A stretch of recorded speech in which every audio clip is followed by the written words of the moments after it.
Hello students, Wasim Saiyar स्वागत है आपका एक बार फिर से हमारे और आपके प्यारे से यूट्यूब चैनल के ऊपर, जिसमें आज हम लोग सीखने वाले हैं फिजिक्स सब्जेक्ट, जिसमें काइनेमेटिक्स का ये क्वेश्चन हम लोग सॉल्व करने वाले हैं, जो है जेईई मेन 2021 का क्वेश्चन है। देखो क्वेश्चन में हम लोग को क्या दिया है, a car accelerates from rest to a constant rate alpha, है ना।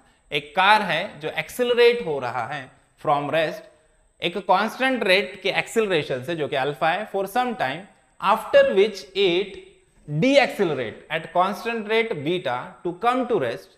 If the total time elapsed is t second, the total distance traveled is। देखो अब हम लोग को क्या बोला है, हम लोग को बोला है कि एक पार्टिकल है जो एक्सेलरेट कर रहा है कांस्टेंट रेट से, उसके बाद जो कि अल्फा है, उसका एक्सेलरेशन अल्फा दिया है, उसके बाद वापस कांस्टेंट रेट से डी एक्सेलरेट कर रहा है, जब उसका एक्सेलरेशन क्या दिया है, बीटा दिया है, वापस रेस्ट में, स्टार्टिंग फ्रॉम रेस्ट है और एंडिंग भी रेस्ट पे हो रहा है उसका, है ना। मतलब स्टार्टिंग की इनिशियल वेलोसिटी 0 है और लास्ट में जो फाइनल वेलोसिटी है वो भी 0 है, ठीक है। अब आगे क्या बोला है हम लोग को, if the total time elapsed, total time उसका t है, मतलब स्टार्टिंग से लेके एंडिंग तक पूरा टाइम कितना लगा, t लगा। तो हम लोग को क्या निकालना है, the distance travel, total distance हम लोग को निकालना है।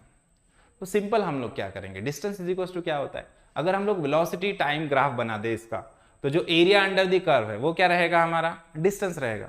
तो चलो एरिया अंडर द कर्व, यही हम लोग यूज करते हैं, इसी चीज को हम लोग क्या करेंगे, time displacement time velocity time graph निकालेंगे। एक्स एक्सिस पे, वाई एक्सिस पे ले लेंगे हम लोग वेलोसिटी, एक्स एक्सिस पे टाइम ले लेंगे।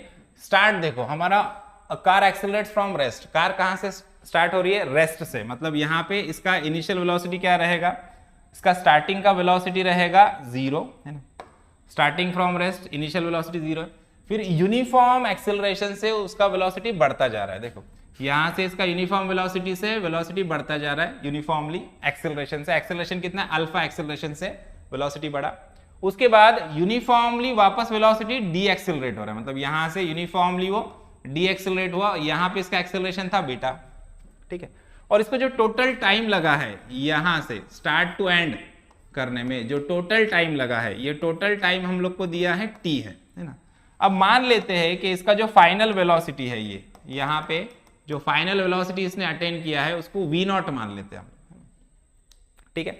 अब मोशन को हम लोग दो पार्ट में डिवाइड करेंगे, यहां से यहां तक, यहां से यहां तक जो इसको टाइम लगा मान लेते हैं ये t1 टाइम लगा, और यहां से यहां तक जो इसको टाइम लगा ये मान लेंगे हम लोग t2 टाइम लगा। यहां से यहां तक कितना टाइम लगा, इधर t1 लगा, इधर t2 लगा। तो यहां पे हम लोग क्या लिखेंगे, total time t is equal to क्या हो जाएगा, t1 प्लस t2 हो जाएगा, ये एक चीज बोल सकते हैं हम लोग। और दूसरा क्या होता है, डिस्टेंस इज इक्वल टू क्या हो जाएगा हमारा, distance s is equal to क्या हो जाएगा, डिस्टेंस इज इक्वल टू क्या होता है, area under the curve. Area under the curve क्या होगा हमारा, ये ट्राइंगल है, ट्राइंगल का एरिया क्या होता है, 1/2 इंटू बेस इंटू हाइट, मतलब ही 1/2 इंटू बेस कितना है इसका, टोटल t है ना, इंटू हाइट, हाइट क्या है, वेलोसिटी के बराबर v0 है ना। सो ये है हमारा v0, तो 1/2 t इंटू v0, ये हमारा डिस्प्लेसमेंट रहेगा, मतलब डिस्टेंस रहेगा, है ना। तो अब जो डिस्टेंस है हमारा, लेकिन हम लोग को जो ऑप्शंस दिए है यहाँ पे, ऑप्शन चेक करो आप, alpha beta upon alpha plus beta T square, alpha beta upon alpha plus beta T square, यहाँ पे भी टी स्क्वायर, यहाँ पे भी टी स्क्वायर है।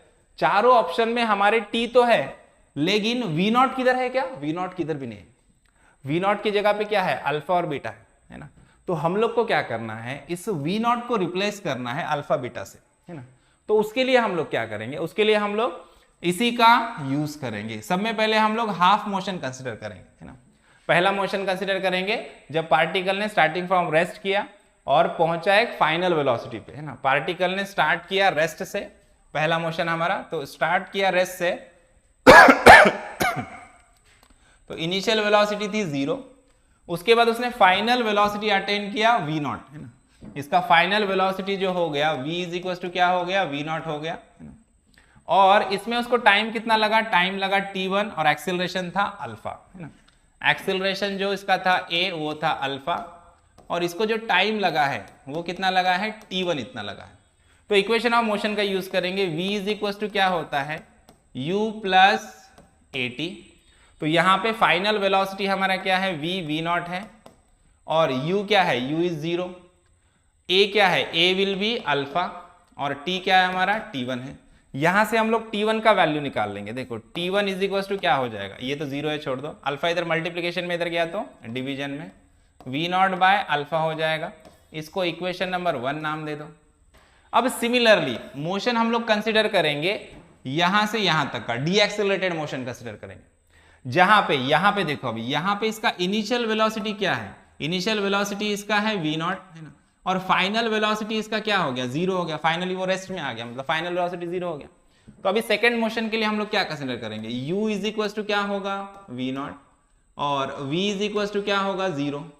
अब डी एक्सेलरेशन में इसका एक्सेलरेशन क्या है, बीटा है, और टाइम कितना लगा इसको, t2 लगा। सो देखो acceleration a is equal to क्या है हमारा, बीटा है, और टाइम t लगा है हम लोग को t2।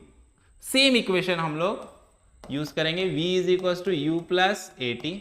v की वैल्यू क्या है, v इज 0, u क्या है हमारा, u is v not plus a acceleration की जगह पे क्या आएगा, बीटा, और t के जगह पे t2। अब मुझे t2 निकालना है, तो t2 निकालने के लिए मैं क्या करूंगा, v नॉट को इधर लेके जाऊं। देखो अब यहाँ पे डी एक्सेलरेशन है, एक चीज याद रखो, डी एक्सेलरेशन है मतलब क्या हो रहा है, यहाँ पे रिटार्डेशन हो रहा है। रिटार्डेशन हो रहा है तो हमारा जो एक्सेलरेशन है वो कैसा रहेगा, नेगेटिव रहेगा। तो b की वैल्यू माइनस में आएगी, तो v naught is equal to क्या होगा, माइनस प्लस यहाँ पे माइनस बीटा t2 लेंगे हम लोग, है ना। डी एक्सेलरेशन है तो एक्सेलरेशन नेगेटिव रहेगा, तो यहाँ पे माइनस साइन आएगा। अब ये माइनस बीटा t2 को इधर लेके आओ, क्या हो जाएगा, बीटा t2 प्लस हो गया is equal to v naught. तो t2 की वैल्यू यहाँ से निकाल लो, v नॉट अपॉन बीटा, है ना, ये t2 का वैल्यू मिल गया। इसको इक्वेशन नंबर 2 नाम दे दो। अब इक्वेशन नंबर 1 और 2, t1 t2 मिला अपने को, total t is equal to क्या है, t1 प्लस t2 है, तो वही हम लोग करेंगे। देखो total t is equal to क्या है, t1 plus t2। So t is equal to क्या हो जाएगा, t1 का इक्वेशन क्या है हमारा, v naught upon alpha, t2 का क्या है, v नॉट अपॉन बीटा। ठीक है, हम लोग को v नॉट को रिप्लेस करना है अल्फा बीटा से, तो v नॉट को कॉमन ले लो। देखो t इज इक्वल टू क्या हो जाएगा, v नॉट हम लोगों ने कॉमन ले लिया तो क्या बचेगा, 1 upon alpha plus 1 upon beta. अब यहाँ पे क्रॉस मल्टीप्लिकेशन कर लो, t इज इक्वल टू क्या होगा, v not beta into 1, beta into 1 क्या हो जाएगा, beta plus alpha into 1 alpha upon alpha into beta, है ना। अब ये बीटा प्लस अल्फा लिखो या अल्फा प्लस बीटा लिखो, कुछ फर्क पड़ेगा क्या, नहीं, एडिशन कम्यूटेटिव होता है, अल्फा प्लस बीटा लिख सकते हो, बीटा प्लस अल्फा लिख सकते हो। सो हम लोग क्या करेंगे, यहाँ पे अल्फा प्लस बीटा लिखेंगे, v नॉट की वैल्यू निकालेंगे। यहाँ पे देखो, यहाँ पे v नॉट की वैल्यू निकालेंगे, v naught is equal to, इसको इधर लेके जाओ तो इधर ये डिवीजन में चला जाएगा। यहाँ पे देखो ये मल्टीप्लीकेशन में इधर गया तो डिवीजन में जाएगा, v naught is equal to क्या हो जाएगा, ये पूरा इधर डिवीजन में जाएगा, और इधर जाने के बाद इसका रेसिप्रोकल होगा, है ना, ये उल्टा हो जाएगा। t ये अल्फा इंटू बीटा ऊपर आ जाएगा, ये बीटा प्लस अल्फा, इसको मैं अल्फा प्लस बीटा लिख दूंगा, ये नीचे आ जाएगा, रेसिप्रोकल हो गया इसका पूरी तरह से, है ना, उल्टा हो गया ये। अब v नॉट की ये जो वैल्यू मिली है अपने को, v नॉट की, ये यहाँ पे हम लोग पुट करेंगे, यहाँ डिस्प्लेसमेंट के इक्वेशन में देखो। So s displacement is equal to क्या होगा, हाफ इंटू ये t हमारा as it is into v naught की जगह पे ये पुट करेंगे, v नॉट की जगह पे वैल्यू क्या थी, t अल्फा इंटू बीटा, ऊपर क्या है alpha into beta upon alpha plus beta, है ना। t इंटू टी क्या होगा, t स्क्वायर हो जाएगा, ये 2 इधर आ जाएगा। देखो तो डिस्टेंस इज इक्वल टू क्या हो जाएगा, t into T, T square हर एक ऑप्शन में लास्ट में है तो लास्ट में लिखेंगे, है ना, क्या हो जाएगा, alpha into beta upon alpha plus beta, है ना, ये 1/2 का 2 आ जाएगा इधर नीचे, है ना, और इधर t इंटू टी क्या होगा, t स्क्वायर हो जाएगा, है ना। सो कौन सा ऑप्शन है हमारा, देखो alpha into beta, alpha into 4 नहीं है, 2 भी नहीं है, अल्फा इंटू बीटा अपॉन 4 नहीं है, 2 है, alpha into beta upon 2 alpha plus beta into T square. देखो डी वाला ऑप्शन अपना करेक्ट ऑप्शन है, alpha into beta upon 2 alpha plus beta T square, ये हमारा करेक्ट ऑप्शन है, ऑप्शन डी, है ना। समझ में आया, आई होप आपको प्रॉब्लम अच्छे से समझ में आया है, सारे कंसेप्ट आपके अच्छे से क्लियर हुए हैं। वीडियो अच्छा लगा है तो वीडियो को लाइक कीजिए, ज्यादा से ज्यादा अपने दोस्तों के साथ शेयर कीजिए, और चैनल को सब्सक्राइब करना ना भूलिए। तो मिलते हैं नेक्स्ट वीडियो में नेक्स्ट प्रॉब्लम के साथ, तब तक के लिए थैंक यू, बाय बाय।